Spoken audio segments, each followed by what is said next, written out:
नमस्कार जी, क्या हाल है आपके? उम्मीद है अच्छे ही होंगे। कल की क्लास में हमने पढ़ लिए थे कौन? समुद्रगुप्त और उसके बेटा चंद्रगुप्त द्वितीय विक्रमादित्य। उसकी हमने सारी चर्चा कर ली, कैसे वो फेमस होता है और कला संस्कृति के लिए वो ज़्यादा जाना जाता है। उसके दरबार में नवरत्न हैं, उनकी हमने बात करी। और विक्रम संवत से कैसे संबंध है उसका वो हमने बताया। असल में वो संस्थापक नहीं है विक्रम संवत का। कल की क्लास में हमने सारी बातें जानी, उसने तो बस वो लागू करी थी। शकों को हराया, विक्रमादित्य की उपाधि धारण करी, क्योंकि एक विक्रमादित्य ऑलरेडी हरा चुका है, जो उसका नाम विक्रमादित्य ही था, विक्रमादित्य था। ठीक है, ओके। तो हम आगे चलते हैं। आपके ये सारी चीजें हमारी कल की थी, हमने पढ़ लिया है, आज नहीं पढ़ना है। कैसे उसके नवरत्न थे, सब कुछ थे। कुमार गुप्त फिर उसके बाद में हुए, इनके बेटे, ये भी हमने बात करी थी। इनके बारे में भी सारी चर्चा हो गई थी हमारी। इनकी विशेषता खास एक जानी जाती है, वो नालंदा विश्वविद्यालय के लिए जाने जाते हैं। इसकी स्थापना कराई इन्होंने, और नालंदा विश्वविद्यालय को बोला जाता ऑक्सफोर्ड ऑफ महायान। ये सारी बातें हमारी कल की हो चुकी हैं। यहाँ हमारी क्लास आकर के रुक गई थी, तो यहाँ से हम करते हैं आगे। तो कुमारगुप्त का बेटा ही है कौन? आपका स्कंदगुप्त। कहते हैं लगभग 454, इधर मान लें तो 54 से ही शुरू हो जाता है स्कंदगुप्त का, या तो 55 मान रहे हैं। किसका? कुमारगुप्त का। पीछे हम पढ़ के आए अभी, देखो इनका डेट कितनी है, 415 से लेकर के 455। इधर इनमें डेट में थोड़ा बहुत अंतर रहेगा अलग अलग किताबों के अनुसार। आर एस शर्मा कुछ कहते हैं, ये कहते हैं 412 तक है, क्योंकि चंद्रगुप्त जो विक्रमादित्य है उसकी डेट बताते हैं आपके 380 से 412। तो ये वेरी करती रहेंगी, इसलिए एग्जैक्ट डेट पूछी भी नहीं जाती है। एग्जैक्ट डेट सर एग्जाम में पूछी जाती है कहाँ से? जो मॉडर्न इंडिया वहाँ पे पूछी जाती है, क्योंकि वहाँ पे सारी चीजें आपकी रिकॉर्डेड हैं। यहाँ पे अंदाजे लगाए जाते हैं एंशिएंट इंडिया में क्या हो रहा था। आपकी एक दो क्लास और रह गई है, उसके बाद में आपका ये हिस्ट्री थोड़ा रोकेंगे, फिर आपका अगले महीने में पूरी पॉलिटी खत्म करेंगे विद इन 30 डेज में। जो हमने 3 से 3.5 महीने में कराई थी रिवीजन के तौर पे, वो आपके अवेलेबल रहेगी यहाँ पे। और उसी महीने में हम पूरी इंग्लिश कोर्सेज करेंगे, सारी खत्म करें, जो हमने 10 महीने में करी थी। ठीक है, कोई दिक्कत? देखो मैं एक बात और बताऊं, सीजीएल के लिए आपके पास में ऑलरेडी प्लेलिस्ट है वो वाली, उससे बाहर नहीं जाएगा जीएस का। सुनो, मेन क्या है माई बाप? इंग्लिश और मैथमेटिक्स। मैथमेटिक्स पे ध्यान दो, इंग्लिश पे दो, बाकी चीजें आपके समझ में आ रही है ना क्या बोल रहे हैं? एक स्ट्रेटजी होती है एग्जाम को क्वालिफाई करने के लिए। सीजीएल के लिए मेन क्या है? इंग्लिश और मैथ, और उसको मैं आपका सीधा से हम करा रहा हूँ। कहोगे जीएस वाला सर ऑलरेडी वो 1 से 19 तक जो पीडीएफ गई है ना वो काफी है। चाहो तो एक बार जो वीडियो को डबल स्पीड में आपका देख करके साथ में क्या करना है, वो पीडीएफ ही याद कर लेनी है। जितने आने होंगे एलिमिनेट करके उसी में हो जाएंगे, हाँ है ना? ठीक है, बाकी जो समय आएगा मेंस वाला तब तक आपका और भी चीजें यहाँ पे प्लेलिस्ट जुड़ती जाएंगी डिटेल वाली। मेरी बात समझ में आ रही है? तो अगले महीने हम क्या करेंगे? पॉलिटी करेंगे। वो पॉलिटी डिटेल की है, टेंशन मत लेना।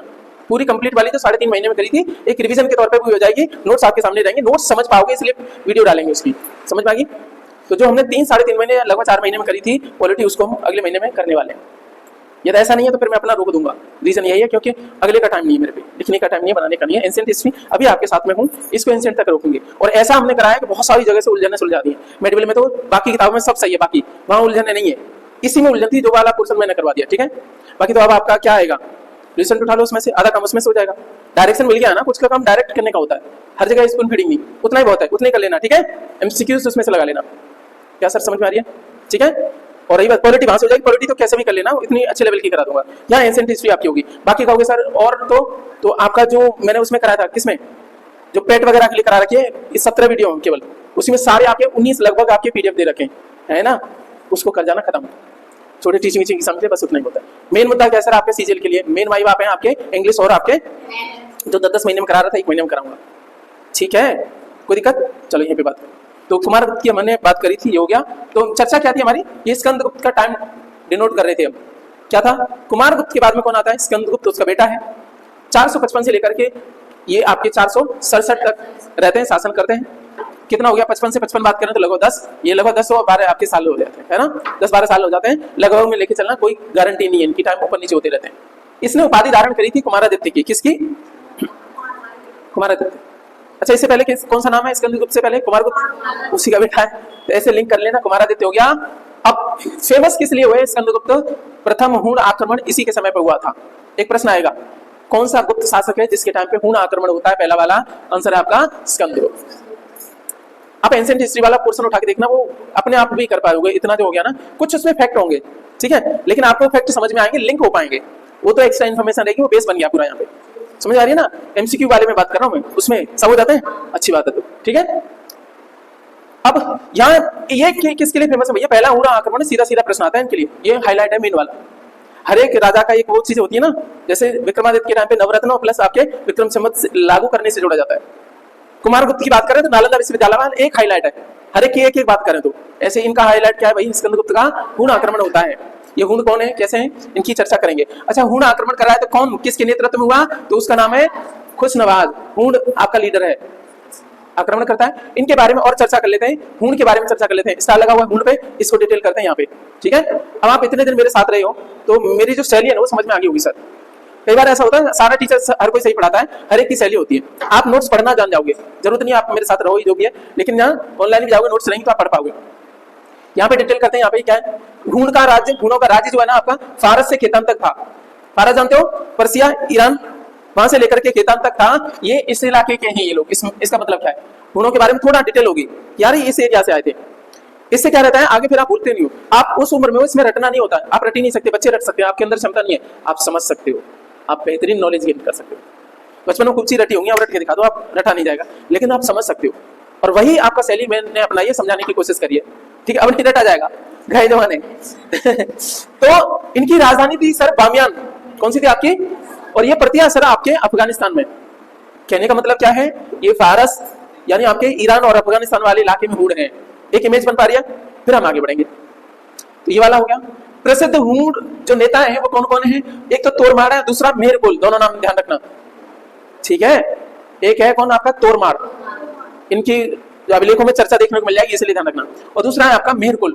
मेहरकुल क्या है, कैसे है, इसके बारे में अभी बताऊंगा, ठीक है। बौद्ध धर्म से घृणा करता है कौन? मेहरकुल। किसके बारे में बात कर रहा हूँ? मेहरकुल, क्योंकि देखो तीर यहां से लग रहा है, कंफ्यूज मत होना बाद में। तोरमार की बात नहीं कर रहा हूँ, केवल किसकी बात कर रहा हूँ? मेहरकुल की। बौद्ध धर्म से घृणा करने वाला कौन है आपका? मेहरकुल है। कौन सा हूण नेता है आपका या वो लीडर है आपका? तो वह मेहरकुल। और इसको उपाधि दी जाती है मूर्ति भंजक की। कौन सी उपाधि? मूर्ति भंजक का मतलब मूर्तियों को तोड़ने वाला, ठीक है। तो यहां तक हमारी बात होगी। अब हम चलते हैं आपके आगे। प्रथम हूण आक्रमण हुआ है किसके टाइम पे? स्कंदगुप्त के टाइम पे। ये जानकारी किसी अभिलेख में होगी कि नहीं? ये जानकारी किसी अभिलेख में होगी, तो कौन सा अभिलेख है सर? भीतरी अभिलेख है। किसका? स्कंदगुप्त का भीतरी अभिलेख। स्कंदगुप्त के दो अभिलेख बहुत ज्यादा फेमस है, एक तो भीतरी वाला और दूसरा जूनागढ़ वाला। जूनागढ़ में भी स्कंदगुप्त का संबंध है, ध्यान रखना। स्कंदगुप्त के भीतरी अभिलेख में केवल युद्ध का वर्णन है। किसके साथ में? आपका हूणों के साथ में युद्ध हुआ है, उन्होंने आक्रमण करा है, युद्ध हुआ है। और केवल युद्ध की जानकारी किसमें? आपकी भीतरी अभिलेख में। वहीं पर जूनागढ़ इंस्क्रिप्शन अभिलेख में आक्रमण को विफल कर दिया। किसने? आपके स्कंदगुप्त ने। जूनागढ़ अभिलेख में क्या देखने को मिलता है? ये भी बात लिखी हुई है कि उन्होंने आक्रमण करा तो स्कंदगुप्त ने क्या करा? हूणों को हरा दिया, उनके आक्रमण को विफल कर दिया। ये जानकारी कहाँ पे? जूनागढ़ वाले में। और जूनागढ़ वाला कहाँ है? आपके गुजरात वाले इलाके में। इतनी आपको जानकारी है। भीतरी अभिलेख में क्या चर्चा है सर? केवल कि आपका युद्ध हुआ, युद्ध की जानकारी है, कौन हारा कौन जीता चर्चा नहीं है, आता है। दो अभिलेख इंपॉर्टेंट है। भीतरी अभिलेख किसका? स्कंदगुप्त का। जूनागढ़ अभिलेख भी किसका? आपका स्कंदगुप्त का। हालांकि जूनागढ़ वाला ऐसा है कि उसमें कहीं नहीं लिखा है, एक क्रम है, मौर्य के नाम से चलता आ रहा है। चर्चा करेंगे अभी उसके बारे में। अच्छा, जूनागढ़ इंस्क्रिप्शन में एक बात देखने को मिलती है कि इनको मलेच्छ कहा गया है। किनको? हूणों को। हूणों को क्या कहा गया है? मलेच्छ कहा गया है। मलेच्छी कहीं के है ना, मुंह धोले, मुंह धोले, है ना, मलेच्छी, मलेच्छ। तो हूणों को क्या कह के बुलाया जाएगा? आपका मलेच्छ। ये क्वेश्चन में देखने को मिल जाता है, ठीक है। यहाँ तक बात होगी। ये पूरी स्लाइड में कोई बात समझ नहीं आई हो तो बता देना। चलो इससे पहले हम बात कर लेते हैं। तो आपका ये कहीं खाली नहीं है यार, ये बताओ तो क्या पढ़ा हमने पिछली स्लाइड में? पहली बात स्कंदगुप्त के बारे में लगभग 455 से लेकर के 467 ईस्वी तक का समय है। और पहली बात शुरू होती है कि इसी के समय पे हूण आक्रमण देखने को मिला है। अब हूणों के बारे में बात करें तो ये आपके अफगानिस्तान और ईरान वाले इलाके से संबंध रखते हैं। और दो प्रसिद्ध हूण है आपके, तोरमार और मेहरकुल। मेहरकुल क्या है? मूर्ति भंजक है, बहुत धर्म से घृणा करता है। खत्म कहानी, वापस आ जाओ। और ये हूण आक्रमण हुआ है, इसके बारे में इसके युद्ध हुआ है। आक्रमण हुआ तो युद्ध तो होगा। केवल युद्ध की जानकारी किसमें? भीतरी अभिलेख में। और कौन से अभिलेख में ये बताया गया है कि आक्रमण को विफल कर दिया स्कंदगुप्त ने? स्कंदगुप्त के जूनागढ़ अभिलेख में। क्लियर बात। और उसी में कहा गया है उनको किस नाम से जाना बोला गया है? मलेच्छ कहा गया है। क्या बोला गया है? किन आक्रमणकारियों को मलेच्छ बोला गया है? हूणों को, ठीक है। हूण आक्रमणकारियों को बोला गया, ठीक है सर। यहाँ तक बातें समझ में आ गई, क्लियर हो गई।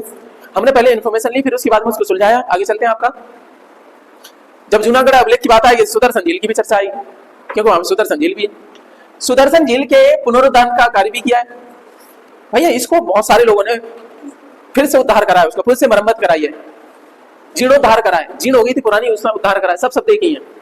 कहने का मतलब क्या है, उसको ठीक करवाया, फिर से सुधरवाया है। तो किसने कराया? चक्रपालित ने कराया। सुदर्शन झील का जो मरम्मत कराई है किसने करी है? चक्रपालित ने। किसके समय पे है ये? स्कंदगुप्त। क्या ये सौराष्ट्र का गवर्नर है? नहीं, इसके पप्पा गवर्नर है। इनके पप्पा कौन है? सन ऑफ का पर्णदत्त का बेटा है। सौराष्ट्र के गवर्नर कौन है? पर्णदत्त, उनके बेटे ने कराया। अब तक पुराने टाइम पे देखा गया था वो जो गवर्नर थे सौराष्ट्र के, उन्हीं ने करवाया था। मेरी बात समझ में आ रही है? यही था। यहाँ पे थोड़ा अलग है कि चक्रपालित है, हालांकि ये गवर्नर नहीं है, गवर्नर का बेटा है। गवर्नर कौन है? पर्णदत्त। गवर्नर है, पर्णदत्त के बारे में लिख दिया सौराष्ट्र के, उसको सौंपा। साथ में एक और चीज देखोगे, स्कंदगुप्त के टाइम पे इस झील के किनारे विष्णु मंदिर का निर्माण भी किया गया है। ये उसमें ऑनलाइन नहीं देखने को मिलेगा, ठीक है, काफी रिसर्च के बाद में निकला। विष्णु मंदिर का निर्माण किया गया सुदर्शन के टाइम पे। अब जब चर्चा हो ही गई है सर आपकी, तो सब जिन्होंने काम करा उसको एक साथ रख दिया जाए। पुष्यमित्र ने करा है किसके टाइम पे? चंद्रगुप्त के टाइम पे। और पुष्यमित्र वैसे कौन है आपका? गवर्नर है सौराष्ट्र का। सर आ जाओ आगे, अशोक के टाइम पे तुषास्प ने करा था, तुषास्प आगे क्या है? सौराष्ट्र का गवर्नर है। सुविशाख ने करा था रुद्रदामन के टाइम पे, ये भी गवर्नर था। लेकिन चौथा कौन सा सर आपका? चक्रपालित, जो कि स्कंदगुप्त के टाइम पे। सर ये शासक ध्यान रखने, और किन्होंने इनका काम करा है, ये कभी भी मिलान में दे सकता है। क्या आपको रटनी पड़ेगी कि आपने एक सीक्वेंस में जाना है, समझ गए हो, है ना? चलेगा, तो यह हमारी बात हो गई। आगे चलते हैं कि स्कंदगुप्त ने वृषभ शैली के सिक्के जारी करे। कैसी शैली के आपके? वृषभ क्या होता है? बैल। नालंदा संगाराम को सहायता दी। नालंदा संगाराम का मतलब क्या है? संघ आराम जहां करता, महाविहार, नाम चेंज कर दिया, कंफ्यूज हो जाओगे। नालंदा महाविहार हो गया और कुछ नहीं है। उसको दान दिया, सहायता दी, ये देखने को मिलता है। और वेनसांग कहता है इसको क्या? सक्रादित्य के नाम से। असल में सक्रादित्य कोई और नहीं है, वेनसांग के अनुसार ये कौन है आपका? स्कंदगुप्त ही है। उनकी भाषा में थोड़ा चेंज कर देते हैं, है ना? तो एक चीज बताओ, ओके, वेनसांग को यात्रियों का राजकुमार भी बोलते हैं। अभी आगे चर्चा आएगी, वेनसांग की फिर से चर्चा आएगी हर्षवर्धन के टाइम पे, इसलिए कौन सा शब्द कहाँ आएगा उसके लिए वेट किया करो। ऐसा नहीं है मैं बुलाऊंगा, सब चर्चा आएगी, लेकिन हर एक चीज का प्रोड्यूस करने का जो है ना समय होता है। तो सक्रादित्य की चर्चा करता है कि उसने संगाराम को सहायता दी। सक्रादित्य कोई और नहीं, ये कौन? आपका स्कंदगुप्त ही है। आगे चलते हैं आपके, तो स्कंदगुप्त ने एक अपना राजदूत भेजा है। चीन का एक सम्राट है जिसका नाम है सांग। क्या नाम है? उसके दरबार में भेजा है। तो प्रश्न आएगा कि चीनी सम्राट सांग के दरबार में किस गुप्त शासक ने राजदूत भेजा? स्कंदगुप्त ने। आंसर क्या रहेगा? क्योंकि 466 का समय और 467 में लास्ट होगा किसका? स्कंदगुप्त का। ठीक है, इसका मतलब समय किसका है? स्कंदगुप्त का। यहां तक बात समझ में आ गई हो तो बताओ, अभी बताओ। लास्ट वाले में हम चर्चा करेंगे, उससे पहले ही बताओ। नहीं यार, कोई खाली जगह नहीं है, चलो खाली जगह ही है। अगले वाले में हमने क्या पढ़ा, जल्दी बताओ। सुदर्शन झील को लेकर के शुरुआत हुई हमारी।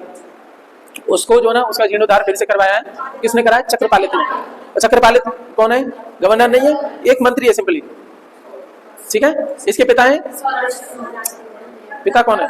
पर्णदत्त, वो सौराष्ट्र के गवर्नर है। कितनी बात हो गई? तो हमने और कुछ नहीं किया, पुराने टाइम के उठा लिया हमने। तो पुष्यगुप्त वैसे चंद्रगुप्त मौर्य के टाइम पे, तो सास अशोक के टाइम पे, और ये बताओ सुविशाख रुद्रदामन के टाइम पे, और उसके बाद में लास्ट में ये चक्रपालित है स्कंदगुप्त के टाइम पे। ये चारों हमें याद हो गए किस किसने काम करा है, किस पे? सुदर्शन झील पे। इसके बाद में हमने क्या पढ़ा? वृषभ शैली के सिक्के जारी करे और संगाराम को दान दिया। वेनसांग के अनुसार ये सक्रादित्य है। आगे चलेंगे तो चीन में राजदूत भेजा है किसके दरबार में?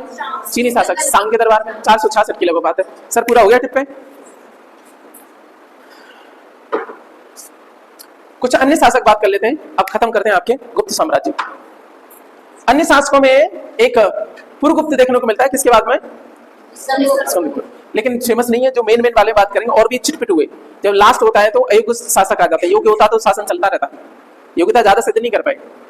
ठीक है, तो अब हमारा पहला है इसमें इंपॉर्टेंट, नरसिंह गुप्त। कौन सा? इनकी एक एक खासियत है, कभी डीप में पूछ लेगा तो बस इतना ही ध्यान रखना। हूण नरेश मेरकुल को पराजित किया, बड़ी बात है भाई। हूणों का आक्रमण हुआ, उनमें से फेमस राजा है मेरकुल, जो बौद्धों से क्या करता है? नफरत करता है कि नहीं? क्या बोलते हैं इसको? मूर्ति भंजक। ओके, तो नरसिंह गुप्त, इसका उपाधि कौन सी है? बालादित्य। ठीक, इसके बारे में एक चीज है, हूण नरेश मेरुकुल को पराजित करा।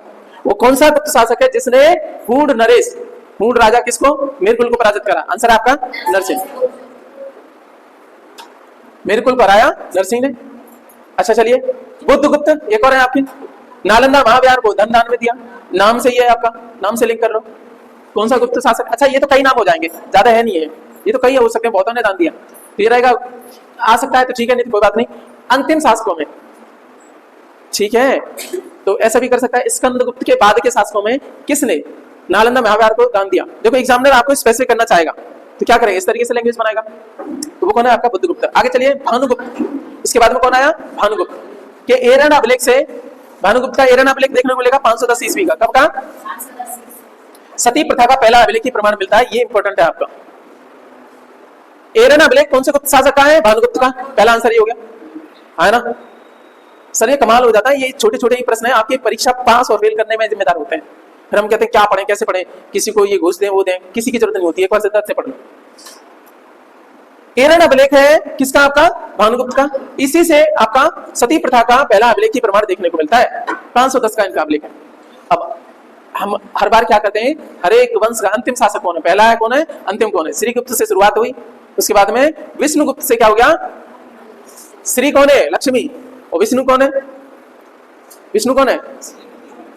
विष्णु तो भगवान है ना, दोनों पति पत्नी है, तो पत्नी से शुरुआत हुई और पति से खत्म हो लिया, तो ये हो गया गुप्त साम्राज्य वाला। विष्णुगुप्त तृतीय कौन है आपके? अंतिम शासक है, ध्यान रखना। और श्रीगुप्त कौन है? पहले वाले, श्री से और विष्णु तक चले आप, हाँ, एंड विष्णुगुप्त तक, हाँ हाँ वाली बच्चे, तो बता अंतिम शासक है, वो याद करवाने के लिए गए। चलो, ये कौन है आपका? विष्णुगुप्त तृतीय, अंतिम शासक है किसका? गुप्त साम्राज्य का। चलिए यहां से आगे चल देते हैं। कहते हैं कि 550 ईस्वी तक शासन जारी रहा गुप्तों का, परंतु पतन होती शक्ति का कोई महत्व नहीं रहा। सीधी सी बात है, जब आप कमजोर पड़ते जाते हो तो फिर क्या है आपका? देखिए आपकी वैल्यू कब तक है? जब तक आप काम के बने हुए हो, आपकी उपयोगिता बनी हुई है, तब तक ही है। मान लीजिए आपका दांत, कोई आपसे कहे, मैं आपसे कहूं कि आपका दांत तोड़ दूंगा, तो आप नाराज हो जाओगे, होगे कि नहीं? लेकिन वहीं आपका दांत थोड़ा हिलने लगे तो आपकी जीभ बार बार जाती है, टक टक आती है, कट कट कट करके करती है। कब तक? जब तक वो टूट ना जाए, तब तक जो है ना, जब भी टाइम मिलेगा वो हिलाती रहेगी, खट खट। दांत का काम था, दांत का धर्म था क्या? मजबूती प्रदान करना, कठोर रहना। उसने अपना धर्म छोड़ दिया, तो धर्म छोड़ दिया तो क्या बोलेंगी? जीभ क्या कह रही है बार बार जाकर के, निकल तूने गड़बड़ कर दिया। ऐसे ही आपके साथ में रहता है। आपका धर्म क्या है सर? आपका जो आपके कुछ बोल रहे हैं ना इस टाइम पे, वो मानना, होमवर्क दिया जा रहा है तो करना, वो धर्म है आपका, नहीं तो पाप है। पाप पे कैसे लगेगा? सिलेक्शन नहीं होगा, पाप का फल यही है, यहीं पे इसी जन्म में। समझ में बात है? तो यही होता है और कुछ नहीं होता। आशीर्वाद जो होते हैं ना, वो यही होते हैं। इसके इस टाइम पे जो है ना, मेहनत का फल भी मिलता है और कुछ कहीं ना कहीं पॉजिटिव एनर्जी की भी जरूरत होती है। किसी के मन से अच्छी दुआएं निकले, कब निकलेंगी भाई? तुम मेहनत करोगे इसलिए अच्छा लगता है, अच्छा लगना ही पॉजिटिव एनर्जी मिलती है आपको। ये नहीं कि वो ये यहाँ से वो एक निकलेगा रोशनी सी, वो आशीर्वाद नहीं होता है सर। पॉजिटिव एनर्जी, आप किसी को कितना ईज देते हो। आपके माँ बाप, हम लोग की खुशी इतनी है कि जो आपको काम दिया जा रहा है आप अपने पूरा करो, जरूर नहीं है आप नमस्ते भी करो, कोई जरूरत नहीं है भाई, ठीक है सर। तो 550 तक जारी रहा, हालांकि कहते हैं लास्ट में कोई महत्व नहीं रह गया। तो जो आ रहा था वो इनको पीड़ता आ रहा था, जो इनके सामंत थे वो अलग अलग क्या करने लगे? स्वतंत्र करने लगे। तो 3 नए राजवंशों का उदय होगा। यहाँ से कहानी आगे बढ़ेगी, देखिएगा 3 नए राजवंश कौन से हैं। नए वंशों का उदय हो रहा है। वल्लभी के मैत्रक हो गए। वल्लभी कहाँ पड़ रहा है आपका? गुजरात साइड में पड़ रहा है, वहां पे निकल के आएंगे मैत्रक। कौन आएंगे वल्लभी में? महाराष्ट्र में नहीं बच्चे, ठीक है। थानेश्वर के पुष्यभूति, ये पुष्यभूति में कौन आएगा? हर्ष। किस वंश से? पुष्यभूति। कन्नौज के मौखरी, मौखरी वंश में हर्षवर्धन की बहन भी आई रहेगी। बाद में कहते हैं कि इसमें उसकी जो जीजा है उसको मार देंगे, तो फिर बाद में दोनों बहन भाई कन्नौज से ही शासन करेंगे। हर्ष की राजधानी बनाएगा कन्नौज को। यहां से आपका ये बेस पड़ गया, इसको हम बढ़ाएंगे आगे, ठीक है। तो अभी कहानी अभी खत्म नहीं हुई है, अब हम आगे बढ़ेंगे, ठीक है। अभी फिलहाल थोड़ा रिवाइज करेंगे। गुप्त साम्राज्य के अन्य शासक भी हम पढ़ चुके हैं, उनमें से कुछ इंपोर्टेंट आपके कौन से हैं? नरसिंह गुप्त है, जिनको बालादित्य भी बोला जाता है। हूण नरेश मेहरकुल को पराजित किया है, इसको ध्यान रखना। बुद्धगुप्त ने दान दिया नालंदा महाविहार को, तो बहुत सारे लोगों ने दिया है, कोई ज्यादा इंपोर्टेंट नहीं होता। भानुगुप्त का क्या है? एरन अभिलेख है, भानुगुप्त इंपोर्टेंट है। यहीं से पता पड़ता है, इसी के एरन अभिलेख से पता पड़ता है कि सती प्रथा भी विद्यमान थी गुप्त साम्राज्य में। स्त्रियों की क्या स्थिति थी गुप्त टाइम पे, उनकी चर्चा मिलती है देखने को कि 510 ईस्वी के तकरीबन ये एरन अभिलेख मिलता है। वो किसका है? भानुगुप्त का। और उसी में पता पड़ता है पहली बार प्रथम अभिलेखी प्रमाण मिलता है सती प्रथा का गुप्त काल में। विष्णुगुप्त तृतीय इसका क्या है? अंतिम शासक है। ये हमने बातें जानी थी। यहीं पे चलते चलते एक बात और देख लेते हैं। और सुनो, हाँ, 550 ईस्वी तक ये जो गुप्त साम्राज्य लगभग लगभग आपका समाप्ति को चला गया, कमजोर हो गई शक्ति। तो इन्हीं के जो आपके रहते थे नए वंशों का उदय हुआ। वल्लभी में मैत्रक आए और आपके थानेश्वर में पुष्यभूति। कन्नौज में कौन आया? मौखरी वंश के लोग आए। इनकी चर्चा अब आगे होगी। उससे पहले हम देख लेते हैं गुप्तों की राजकीय भाषा क्या थी, ऑफिशियल लैंग्वेज क्या थी? संस्कृत थी। अच्छा, इंडिया की अभी ऑफिशियल लैंग्वेज क्या है? राजकीय भाषा कौन सी है? हिंदी है। इवन दो इंग्लिश भी है, अभी भी चलती आ रही है, बट हिंदी कैसी है आपकी? राजकीय भाषा है, राष्ट्रभाषा नहीं है। हर एक भाषा का एक गंतव्य होता है या लक्ष्य होता है राष्ट्रभाषा बनना। राष्ट्रभाषा का मतलब होता है जनप्रिय होना हर एक जन की। नॉर्थ इंडिया में तो आपका हिंदी को माना जाता है, साउथ इंडिया में थोड़ा ऑपोजिशन देखने को मिल जाता है। लेकिन बात करें हिंदी कैसी आपकी राजकीय भाषा है, प्रश्न ध्यान रखिएगा, कभी भी एग्जाम में आ जाता है। गुप्तों की राजकीय भाषा क्या थी? संस्कृत थी। इसलिए देखोगे गुप्तों के टाइम पे बहुत बड़े आपके संस्कृत में लेख भी लिखे गए। पाणिनि जैसे महान विद्वान भी इन्हीं टाइम पे देखने को मिले। आगे बढ़ जाते हैं सर, आपके गुप्तकालीन प्रशासन की चर्चा शुरू करते हैं। आपके इसकी गुप्त टाइम में देखेंगे कि किस प्रकार से उनका प्रशासन चलता था। तो राजतंत्रात्मक था और वंशानुगत भी लक्षण देखने को मिल जाते हैं। गुप्तों के प्रशासन की बात क्या? राजतंत्र है, एक राजा होगा और प्लस मंत्री वगैरह हैं, कई बार जो है ना वंशानुगत भी देखने को मिल गए। और एक और बात है, यहाँ पे एक चीज नहीं देखी गई है कि जो ज्येष्ठ होता है, ज्येष्ठाधिकार, उसको नहीं माना गया है, हालांकि उसके लक्षण कम देखने को मिले। हम देखेंगे रामायण में बात करी गई है कि दशरथ के बाद में राजा कौन बनेगा? तो सबसे बड़ा पुत्र। ज्येष्ठाधिकार का मतलब क्या है? जो बड़े का अधिकार होता है इस तरीके से। लेकिन गुप्तों के टाइम पे ऐसा नहीं देखने को मिला है। तो कभी जो बड़ी परीक्षा आपका देने का मन करे, जैसे आरओ होगी उनसे लेवल वाली, तो वहाँ स्टेटमेंट में आएगा। जरूरी थोड़े ना एक बार पढ़ने के बाद मैं ऐसा पढ़ूं कि कोई बड़ी परीक्षा तक भी होकर जाओ। ज्येष्ठाधिकार के लक्षण देखने को कम ही मिलते हैं। वंशानुगत हो गई थी यहाँ पे चीजें वंशानुगत तो था ही, राजशाही में ज्यादातर रहता ही है। साथ में वंशानुगत ये संबंध एक चीज से और है कि जो प्रशासन था ना उसमें भी पद वंशानुगत होने लगे थे। हालांकि ऐसा नहीं होना चाहिए था, फिर भी देखो तो एक ही व्यक्ति को एक से अधिक पद भी दिए जाने लगे थे। दो चीजें क्या थी? अधिकारियों को, क्योंकि लंबे समय तक उनके जो ना, मान लीजिए किसी के पिता सेनापति होते आ रहे हैं, तो उनके बच्चों में जो लक्षण जो भी देखने को मिलेंगे या फिर आपका वो गाइड भी कर पाएंगे। तो इसलिए कई बार जो है ना वंशानुगत देखने को मिल गया था। और ये वंशानुगत वाली बात कहाँ देखने को मिलती है? क्रमदंडा अभिलेख में देखने को मिलती है। देखो इतिहास में कोई चीज मनगढ़ंत नहीं होती, अपनी मर्जी से नहीं होती। कहीं ना कहीं उनके ऐतिहासिक साक्ष्य मिलते हैं, हर एक लाइन के ऊपर कहीं ना कहीं सोर्स देखने को मिलेगा। आप ऐसे तो कहानी रोज बना दोगे, वो कहानियां है, वो इतिहास नहीं है। इतिहास साक्ष्यों के आधार पर रहता है। तो ये वंशानुगत था गुप्तों का प्रशासन। तो कहां से पता पड़ता है? क्रमदंडा अभिलेख है, वहां से पता पड़ता है। प्रशासन में देख लेते हैं सर, जो सर्वोच्च पोस्ट है या बात करेंगे तो वो कौन है? आपका राजा है, जिसको सम्राट भी कहा जाता है। एडमिनिस्ट्रेशन या प्रशासन के शीर्ष पे है। प्रशासन के शीर्ष पे कौन है? उपाधियां क्या है राजाओं की गुप्त शासन में? तो महाराजाधिराज, परम भट्टारक, परम भट्टारक, ऐसी उपाधियां भी धारण करते हैं। परम भागवत जैसी उपाधियां बहुत सारी हैं, हमने कुछ सिंपल वाली रखी यहाँ पे, ठीक है, और भी रखी थी इन्होंने। कर्तव्य क्या थे राजा के? युद्ध और शांति के समय नीति सुनिश्चित करना। युद्ध और तब नीति क्या होगी, शांति के समय नीति क्या होगी, इस चीज का सुनिश्चय कौन करेगा? राजा ही करता था। और आक्रमण से सुरक्षा भी करेगा। तुम राजा बना के बैठा दियो, तुम्हारा कर्तव्य क्या है? जनता की आक्रमण हो जाए तो पहले फ्रंट पे पहुंचे, यही तो होता था। जान जाए पर वचन न दे, तो सुरक्षा का वादा भी करता था। हालांकि आजकल के नेता दोगले ज्यादा हो गए, कहते कुछ है करते कुछ और हैं, ठीक है। जो काम तुम्हें सौंपा गया वो तो नहीं कर रहे हो, गर्भ हुआ पता नहीं क्या क्या कर रहे हो भाई। वास्तविकता यही है कि धर्म भाई साहब व्यक्तिगत मामला है, धर्म हम देख लेंगे। तुम्हें तो काम दिया गया, तुमने वो नहीं करा, ये गलत है। तुम वो काम करते थे तब बोलो, कोई दिक्कत नहीं है। कितनी बार तुम यार पेपर लीक करवाओगे, कितनी व्यवस्थाएं खराब कर रखी हैं। 30 लाख जॉब है जो आपने खाली नहीं करी, तो आक्रोश तो बढ़ना ही चाहिए ना भाई। पढ़ाई लिखाई कोई क्यों ही करे जब आपका तंत्र इतना भ्रष्ट हो रखा है। टीचिंग वाले बेचारे कब से वेट लगाए पड़े हैं, टेट सुपर टेट हर साल हो रहे हैं, खूब धांधली सब कुछ चल रहा है, ये आपका उगाही चल रही है। लाखों वैकेंसियां उसमें पड़ी हुई हैं। कुछ लोगों की तो एज निकल गई होगी इस चीज को लेकर के, वो क्या करें यार।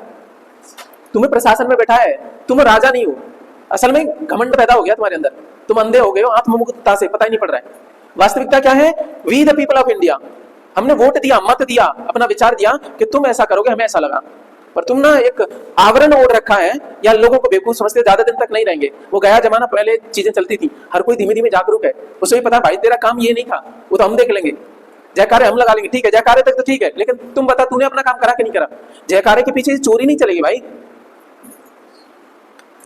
30 लाख पद यार बहुत होते हैं। तुम कौन होते हो यार? पूरी जो आपका बात देखोगे, पूरा जितनी इनकम हो रही है केवल 20-22 परिवारों में ही पहुंच गई।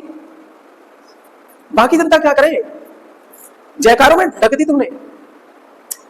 तो कितने साल हो गए यार? जॉब निकलवाओ यार, भले ही 50,000 निकलवाओ या 10,000 20,000 निकलवाओ, हर 6 महीने या साल में तो करवाओ। एक साथ में तुम मुंह भर दोगे यार, फिर यही होगा। जो बच्चे जिनकी एज निकली वो क्या करें यार? तो ये राजा का काम हुआ करता था, भ्रष्ट तंत्र बना रखा, लोकतंत्र की हत्या हो रखी है। मंत्रिपरिषद की बात करेंगे। चलिए सर, हमारे गुप्त प्रशासन की यहाँ चर्चा आ गई, अब बात करेंगे मंत्रिपरिषद की। और अधिकारी गण कौन हुआ करते थे? कहते हैं कि मंत्रियों की नियुक्ति कौन करता था? राजा ही करता था। और उनका चयन कौन करता था? राजा ही करता था। किस आधार पे? व्यक्तिगत योग्यता के आधार पे। अब हम बात करेंगे चंद्रगुप्त द्वितीय विक्रमादित्य। तो उनके जो नवरत्न थे आपको देखने को मिलेंगे, क्या है? बड़े पावरफुल है। मंत्री किनमें से बनते थे? राजकुमारों में से बनते थे मंत्री, सामंतों में से बनते थे, बड़े बड़े मतलब उनके अधिकार वाले, या उच्च अधिकारियों में से बनते थे। ये अधिकारी गणों की बात करेंगे, जो उल्लेख देखने को मिल जाता है कई बार, कहां? नीति सार में भी देखने को मिलता है। किसके में? कामंदक के नीति सार में। तो एक ग्रंथ यहां मैंने दे दिया, समझ में आ गई? तो नीति सार किसने लिखा है? कामंदक ने। या कामंदक का संबंध है नीति सार से। इसी में इनकी अधिकारी गणों की चर्चा देखने को मिल जाती है। और कहां देखने को मिलती है चर्चा? मेघदूतम में। मेघदूत किसने लिखा है? आपका कालिदास ने। इसलिए मैंने नाम नहीं लिखा, मैंने जानबूझ के थोड़ा प्रेशर डालू ब्रेन पे, ठीक है? तो ये इन चीजों की कहां पे देखने को मिलता है आपका? तो नीति सार में देखने को मिलता है। ये हमने बात भी कर ली, आगे चलेंगे। अब जब अधिकारी की बात ही आ गई है सर, तो सबसे बड़े जो अधिकारी हुआ करते थे उनको कुमार अमात्य बुलाया जाता था। क्या बोला जाता था? कुमार अमात्य, कुमार से बनेगा। और आधुनिक समय में बात करें, उनकी तुलना करें, तो ये क्या है? आपके आईएएस जो होते हैं वो कुमार अमात्य हुआ करते थे गुप्त काल में। इनको क्या किसने बोला है? ये अल्टेकर ने, एक आपके इतिहासविद है। प्रांतीय पदाधिकारी सबसे बड़े अधिकारी हुआ करते थे। ये कड़ी थे केंद्र और स्थानीय प्रशासन के बीच में। स्थानीय प्रशासन का मतलब ग्राम लेवल वाला, और केंद्र के बीच में ये कड़ी थे, प्रांत। अच्छा, कुमारामात्य कौन है? आपके विषयपति भी बोला जाता है इनको। यहाँ पे थोड़ा ये कंफ्यूज करती है किताब जो भी है, ठीक है? सबसे बड़े अधिकारी बोले कुमारामात्य, ठीक है, इनकी तुलना आईएएस से करी जाती है, ठीक है? लेकिन बात करेंगे प्रांतीय पदाधिकारी, यहाँ गलत हो जाता है, क्योंकि प्रांत में तो कोई अभी बताएंगे कौन होता है। देखो प्रांत का कौन है? वी हैव समथिंग, चलो अभी आगे आएगा तो मैं बता दूंगा। इन लो यहाँ उपरिक है, प्रांत का कौन है? उपरिक है। यहाँ पे चर्चा सुनिएगा, यहाँ तक ये सही है। ये कहाँ रहते थे? आपके जिलों में रहते थे। जिलों को प्रदेश या आपके क्या विषय बोला जाता था, या इन्हीं को दूसरा एक नाम है विषयपति। विषय जिले को बोलते हैं। अरे डीएम वही होता है ना। यहां तक बात समझ में आ गई? शासक महत्वपूर्ण मामलों पर अधिकारियों को लिखित आदेश जारी करते थे। देखो कमाल की बात है, आज क्या होता है? ये प्रशासन जानबूझ के जोड़ रहा हूं कि जो पहले अभी जो प्रशासन हो रहा है, लिखित आदेश जाते हैं, लिखित में दे दे। ये कहां से शुरू हो गया? गुप्तों के टाइम से। जैसे जैसे नजदीक आते जाओगे हमारी प्रशासन व्यवस्था यही होती जाएगी। तो रटना नहीं है कुछ चीजों को, लिंक बनाए रखो, सब समझ में आता है। कुछ देख लेते हैं अधिकारी कौन है और उनके विभाग क्या है। जो महादंड नायक होता था उसको न्यायाधीश कहते हैं। गुप्त काल में न्यायाधीश को क्या बोला जाता था? महादंड नायक। तो न्यायाधीश क्या है? पनिशमेंट देता है कि नहीं देता है? सजा सुनाता है कि सुनाता है? केंद्रीय स्तर पर ये 3 मुख्य ध्यान रखना, बाकी और भी मैंने डाल रखे हैं। तो कौन है आपका? महाबलाधिकृत कौन है आपका? सेनापति। संधि विग्रहिक कौन है आपका? विदेश मंत्री कह सकते हैं, या युद्ध एवं शांति का मंत्री, विदेश मंत्री। अभी कौन है बताओ जल्दी से? जयशंकर साहब है ना अभी, ठीक है, विद्वान आदमी है। कुछ लोग इनमें बहुत सही हैं। तो ये हो गए हमारे अधिकारी केंद्रीय स्तर पे आपके। महादंड नायक, न्यायाधीश, महाबलाधिकृत, सेनापति, बल का अधिकारी है। संधि विग्रह, संधि करवाएगा या छूटेगा, युद्ध करवाएगा या शांति करवाएगा। संधि बोले तो शांति होगी। ये जो है वो कौन है आपका? विदेश मंत्री हुआ करता था, ठीक है। जैसे एक उदाहरण ले लें, समुद्रगुप्त के टाइम पे संधि विग्रह कौन है? संधि विग्रह कौन है? नाम बताओ जिन्होंने प्रयाग प्रशस्ति लिखी है। हरिशेठ। चलो अब एक और यहाँ पे एक पोस्ट है सौल्किक। सौल्किक कौन होता है आपका? सीमा शुल्क लेता है। शुल्क से याद रखना, सौल्किक एग्जाम में पूछा गया है। सौल्किक कौन होता है आपका? सीमा शुल्क अधिकारी या भू कर से जुड़ा हुआ अधिकारी आपका सौल्किक है। थोड़ा बहुत याद रख लेना। आगे चलते हैं आप, ये तो मस्त है याद रखने। दंडपाशिक कौन है? पुलिस विभाग का अधिकारी दंडपाशिक। विनय स्थिति स्थापक कौन है? शिक्षा एवं धर्म से संबंधित अधिकारी। भंडागाराधिकृत कौन है? राजकोष का अधिकारी। फाइनेंस मिनिस्टर, भंडार रहता है ना उस पे। ये शब्दों से ही खेलना, सब समझ में आ जाएगा। महा छपटलिक कौन है आपका? लेखा विभाग का छपटलिक। ऐसा नहीं लग रहा है लिपिक वगैरह? महाछपटलिक कौन है? लेखा विभाग से जुड़ा हुआ। महाप्रतिहार कौन है? राजप्रसाद से संबंधित विषयों का अधिकारी। राजप्रसाद बोले तो प्रासाद है, ये प्रसाद। राजप्रसाद का मतलब जो राजभवन है उससे मामले जो जुड़े हुए हैं, क्या दिक्कत है, कहाँ कमी चल रही है, उन चीजों को लेकर के ये अधिकारी कुछ। अभी मैं रिकैप कराऊंगा कि याद कौन सा रखना था, बाकी जान दो, लेकिन एक बार पढ़ेंगे पूरा पढ़ेंगे। अच्छा, इस चीज को ऐसे पढ़ा करो कि उस टाइम पे इतिहास के जरिए से हम कहाँ जा रहे हैं, वास्तविक स्थिति को देख रहे हैं, हम कहानी नहीं पढ़ रहे हैं। ऐसे हुआ करती थी यार, ये कैसे प्रशासन चलाते थे। जैसे जैसे ये चीजें पढ़ोगे, अच्छा ये पढ़ाई इसलिए की जाती है जितनी इन्फॉर्मेशन आपके दिमाग में आएगी उतने अच्छे आप निर्णय ले पाते हो, क्योंकि आप जानते हो ये कैसे चलता था। ये एक्सपीरियंस होता है, पढ़ाई लिखाई क्या है, अनुभव है, एक्सपीरियंस है। लोग ऐसे काम करते थे, ये बात आपको बताई जा रही है, ये हो जाए। ज्ञान दो प्राप्ति के दो तरीके हैं, एक तरीका है किताबें पढ़ के, उस एक्सपीरियंस को आपने क्या करा, थ्योरेटिकली जान लिया, और दूसरा होता है घूम करके, है ना। आप घूमते हो वैसे भी पढ़ाई होती है, हालांकि उसका सर्टिफिकेट नहीं होता है, इसीलिए लोग इसको पढ़ते हैं। तो यही है, घूम करके क्या करते हो आप, व्यक्तिगत अनुभव करते हो। अनुभव ही तो है, ये क्या थे, एक्सपीरियंस है, लोग ऐसे काम करते थे, ऐसा होता था, ये अनुभव आप पढ़ते हो। तो कभी अरुचिकर लगेगा ही नहीं। पता नहीं लोगों को कैसे रुचि नहीं आती है, मेरे को तो इतना अच्छा लगता है, एक नई चीज आ गई, अच्छा इनके यहाँ पे ऐसे होता था, अरे वाह यार ऐसे चलते थे, हमारे यहाँ भी ये हो रहा है, तो हम कंपैरेटिव एनालिसिस कर पाते हैं। तो मैंने अच्छा यहाँ पे एग्जाम्पल दे दिया आपका, हरिसेन किन के बारे में बोला हूँ, संधि विग्रह के मामले में। हरिसेन है किसके टाइम पे, समुद्रगुप्त के टाइम पे। समुद्रगुप्त का बेटा बताओ जल्दी से, चंद्रगुप्त द्वितीय विक्रमादित्य, उसके टाइम पे कौन है, वीरसेन, विदेश मंत्री। अगला चलते हैं आपके, ये आ गया। अब प्रशासन की बात करेंगे तो पूरे साम्राज्य को किन भागों में तोड़ा गया है, तो पहले बात करेंगे प्रांतों में, प्रांतों को फिर जिलों में, जिलों को फिर आपके ग्राम में, स्थानीय शासन बोले तो ग्राम। शुरुआत करते हैं यहाँ पे, जो प्रांत है, प्रांत को अन्य नाम क्या है इसके, राष्ट्र या देश भी बोला जाता था। प्रांतों को क्या बोला जाता था, राष्ट्र या देश, या एक और शब्द इसी के लिए भुक्ति। ये पूछेगा एग्जाम में, राष्ट्र या देश नहीं डालेगा, वो डालेगा भुक्ति। और भुक्ति का जो प्रधान है, जो अध्यक्ष है या अधिकारी है, उसको क्या बोलेंगे आपके, उपरिक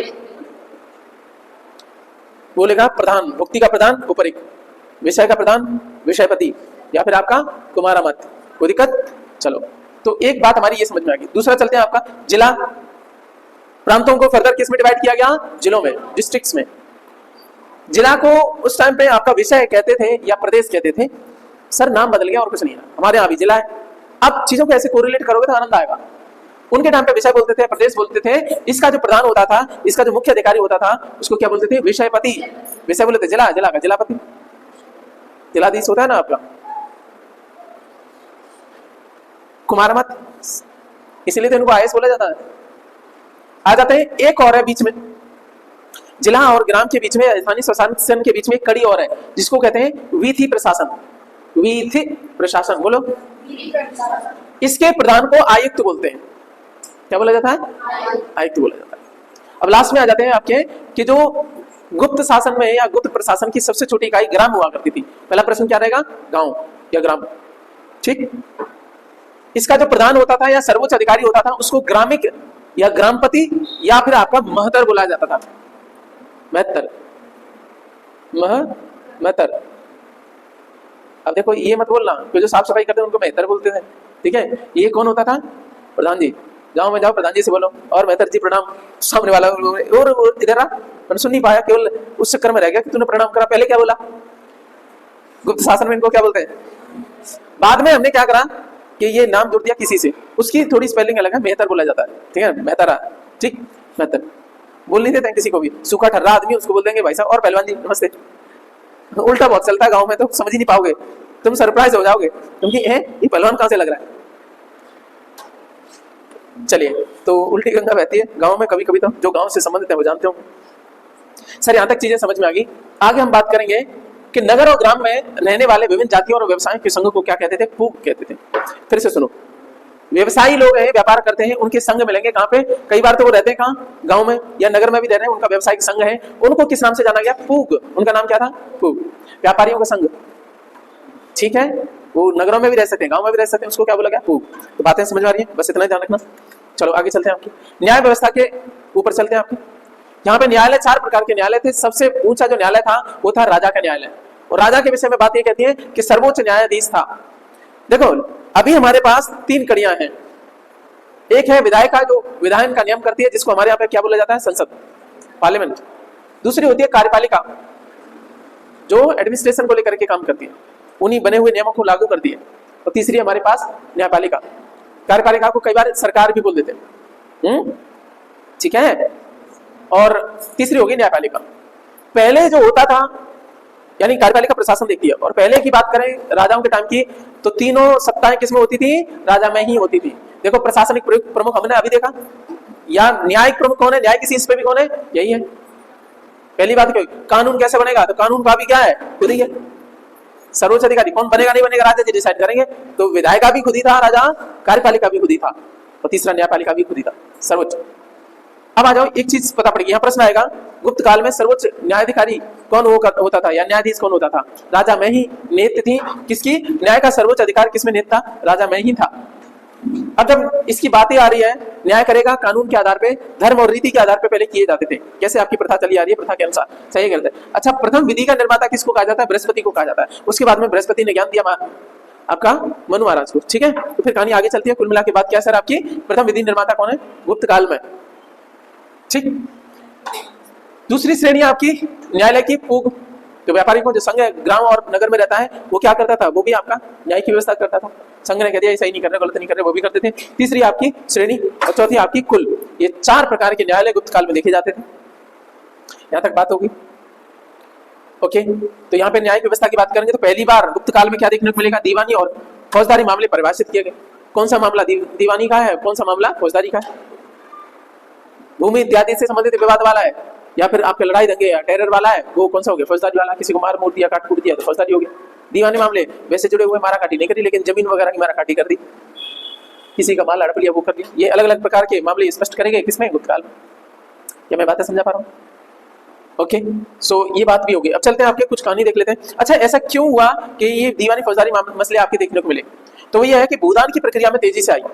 अब बात देखोगे कि गुप्त काल में ब्राह्मणों को और शिक्षा संस्थानों को, धार्मिक मंदिरों को भूमि दान दी गई, उसको अग्रहार बोला गया। प्रश्न आता है, क्या बोला जाता था? अग्रहार। ऐसी भूमि कर मुक्त हुआ करती थी, टैक्स से फ्री रहती थी। ठीक है, अब जब ये भूमि दान की प्रक्रिया हुई तो कई बार बोले कि यार ये मंदिर उसको दी, इतनी जमीन वो लेने लगा, इतनी जमीन, तो कहने लगा ये मेरी है। तो सामने वाला बोला भाई महाराज ये तो गड़बड़ चल रही है। तो ये मसले बने, तो यही हुआ कि आपका फिर क्लियर किया गया, दीवानी फौजदारी मसले आपके परिभाषित हुए, क्योंकि भूदान की प्रक्रिया में तेजी आई, जिससे विवाद भी उत्पन्न हुए। पहले तो ये रहता था सारी भूमि किसकी रहती थी? सम्राट की रहती थी। भूमि पर अधिकार किसका था? सम्राट का। तब समस्या निकली, यहाँ समस्या जी। अच्छा, चलो, तो अब हम देखेंगे। हाँ, एक चीज और रही है, मृच्छकटिकम में न्यायालय को आपका अधिकरण मंडप बोला गया। मृच्छकटिकम में न्यायालय को क्या बोला गया है? अधिकरण मंडप। बोलो क्या बोला गया? मंडप माने भवन यार। अच्छा, न्यायाधीश को अधिकरणिक, क्या बोला गया? अधिकरणिक। भूमि विवाद शुरू हुआ तब ये आपके न्यायालय आएगी, ये हमने चर्चा कर ली। राजस्व के मुख्य स्रोत क्या है गुप्तों के टाइम पे? भूमि पर सम्राट का स्वामित्व, अभी मैंने बता दिया। सब भूमि किसकी होती थी? राजा की होती थी। मुख्य आपके स्रोत क्या है? तो भू राजस्व है। अब तो बिजनेस बन गया, पहले क्या था? खेती थी, टैक्स लगता था। तो ऐसा माना जाता है कितना आपका 1/6 भाग लिया जाता था। हालांकि इसकी रेंज थी, रेंज क्या थी? 1/4 से लेकर के 1/6 के बीच में था। लेकिन अच्छा राजा 1/6 ही लेता था। 1/4 ज्यादा है कि 1/6? 1/4 ज्यादा है। ठीक है, तो राजा कितना लेता था आपका? अच्छा, कालिदास ने इसी वजह से, क्योंकि 1/6 लेता था, किस नाम से बोला है राजा को? षट मास वृत्ति। षट मास वृत्ति। राजा को क्या कहा है कालिदास ने? षट मास वृत्ति। वृत्ति का मतलब वेतन, पैसा। कितना मिलता है उसको? 60 मास। जितना भी है उसका छठा हिस्सा मिलता है राजा को। मंदिरों और ब्राह्मणों को दानित जो भूमि थी उसको अग्रहार बोला जाता था, अभी अभी मैंने बता दिया था। कर मुक्त होती थी। उद्देश्य ये था शैक्षणिक एवं धार्मिक होता था। मंदिरों को दान में दी जा रही है, ब्राह्मणों को दान में दी जा रही है, ब्राह्मण पढ़ाते हैं। मंदिर वो जगह जहाँ पे आपके बच्चे पढ़ने भी जाते हैं, गुरुकुल जुड़े हुए थे। आज एजुकेशन आपकी क्या है? पैसों से कर रखी है, स्कूल जाओ, सारी चीजें हो रखी है, उनमें जो है ना पैसा लगता है। पहले नहीं होता था। हमारी सरकारें इसको मुफ्त करके दिखा दें, मुफ्त कर भी देती है, तो उनकी हालत इतनी खराब कर रखी है, टीचर्स को पढ़ाने के मौके नहीं देने देते।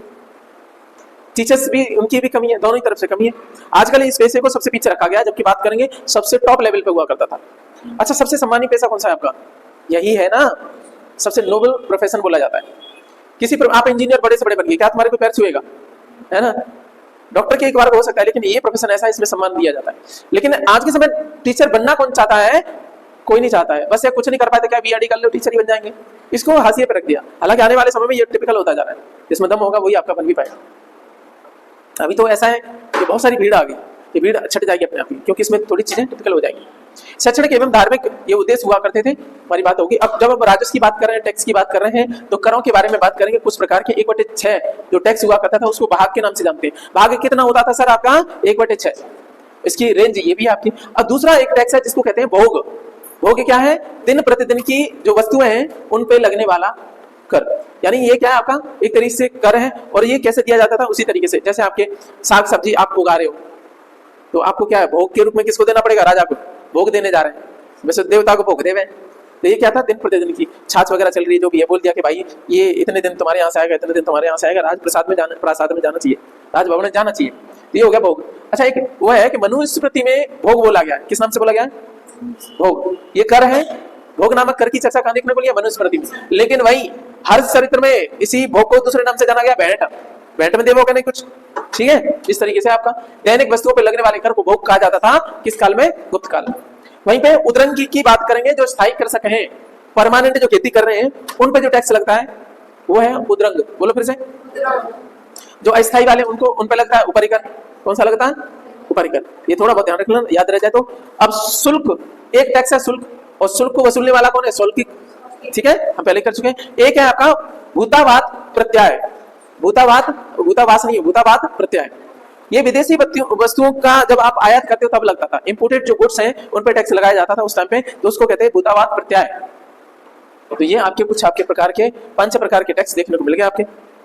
चलो आगे देखते हैं। आपका समाज कैसा था? गुप्त समाज कैसा है? वहां पे वर्ण व्यवस्था है। वर्ण व्यवस्था क्या होती है सर आपके? जिसमें आपके 4 भागों में बटी होती है, जिसमें ब्राह्मण है, क्षत्रिय है, शूद्र है ना। वर्ण व्यवस्था का जो आधार बन गया है गुप्त टाइम में वो कौन सा है? गुण और कर्म स्वभाव के आधार पर न होकर के किसी आधार पर, जन्म के आधार पर। इसी में गड़बड़ हो गया। वर्ण व्यवस्था गुण कर्म स्वभाव के आधार पर रहा करती थी। ब्राह्मण का मतलब होता था जो पढ़ाना लिखाना जानता है। वो हर व्यक्ति किसी भी वर्ग से रहे वो क्या बनता था? आपका ब्राह्मण बनता था। कर्म के आधार पर था। पढ़ाना लिखाना जिसका कार्य है, बड़े शोध कार्य करना, क्योंकि ज्ञान सही जाना चाहिए। कंपटीशन थी।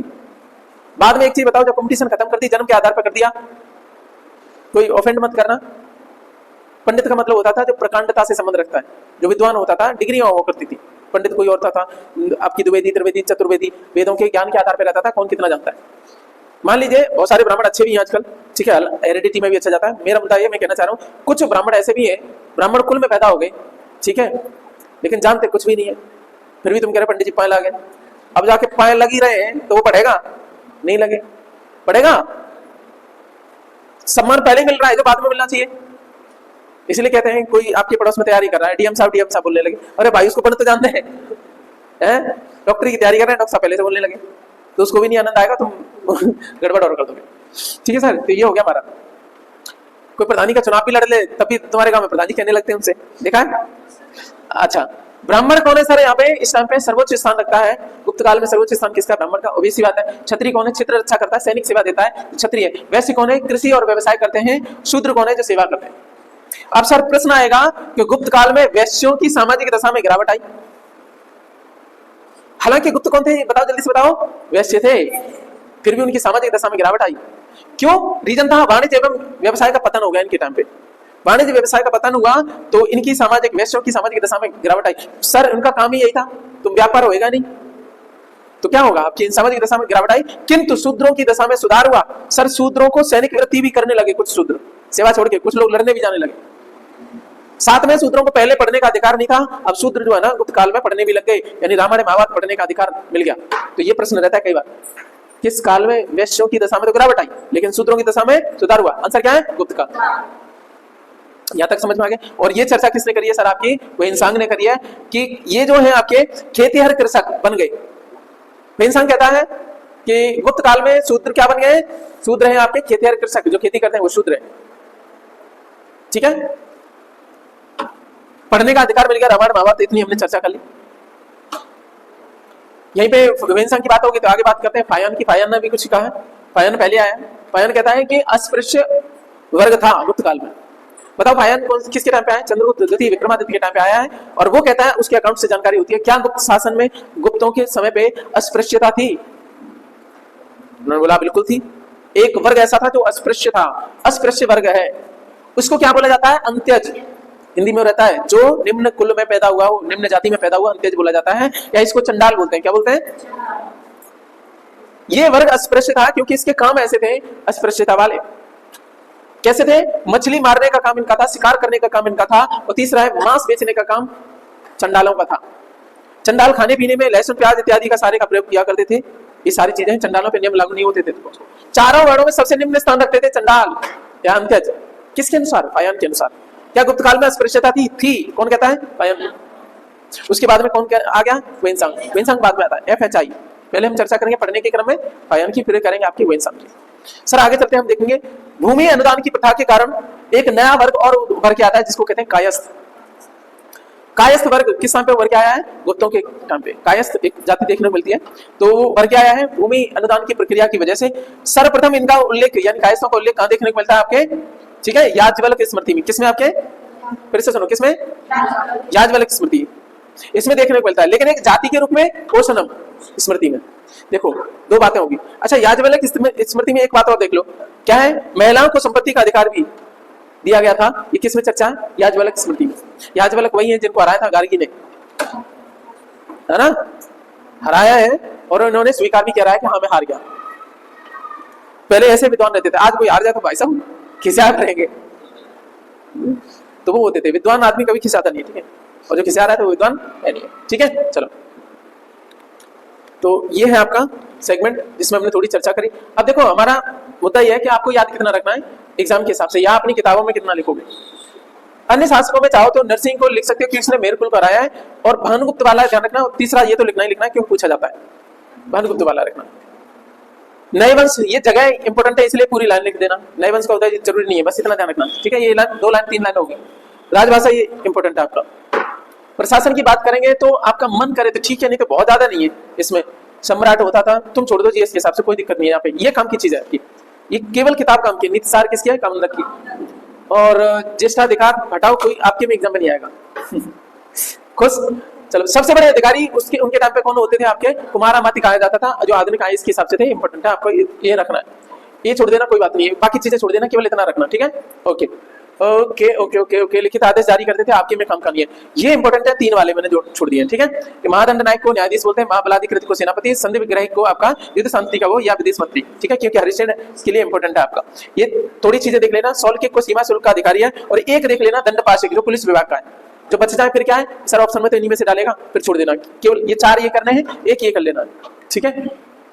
प्रांतों में इनमें चीजें देख लेना। प्रांत को क्या बोलते हैं, इसको पूरा लिख लेना। अधिकारी ऊपर एक है, ये तो शॉर्ट है ऑलरेडी आपका। विषय विषयपति है आपका, विधि प्रशासन का आयुक्त है, और स्थानीय प्रशासन, स्थानीय शासन या प्रशासन या ग्राम, उसको आपका कौन है? ग्रामभिक या ग्रामपति, या ये सर्वोच्च अधिकारी। सबसे छोटी इकाई है, मन करे तो इसको पूरा लिख लेना, इसको छोड़ देना आपका।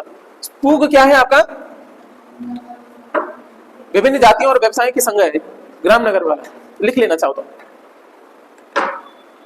न्याय व्यवस्था में प्रथम विधि निर्माता, इसको लिखना है। और सर्वोच्च न्यायाधीश कौन है आपका? राजा है, बस इतना ही लिखना।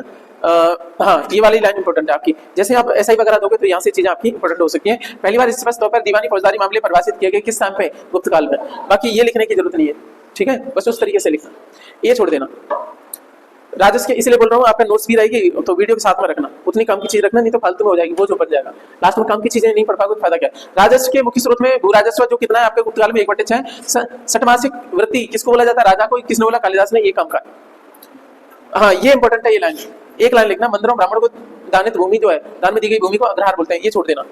कराओ में बात करें तो ये भोग ध्यान रख लेना, भाग तो हमने कर लिया वहीं पे लिख देना भाग उसको, ठीक है। ये रेंज लिखने की जरूरत नहीं है, ये वाली बात पूरी लिख लेना। ये जो स्थायी कर सके उनको, वो जो टैक्स देते हैं वो कौन सा आपका? मुद्रक, ठीक है। बाकी छोड़ देना। शुल्क वाला तो उधर ही आ गया।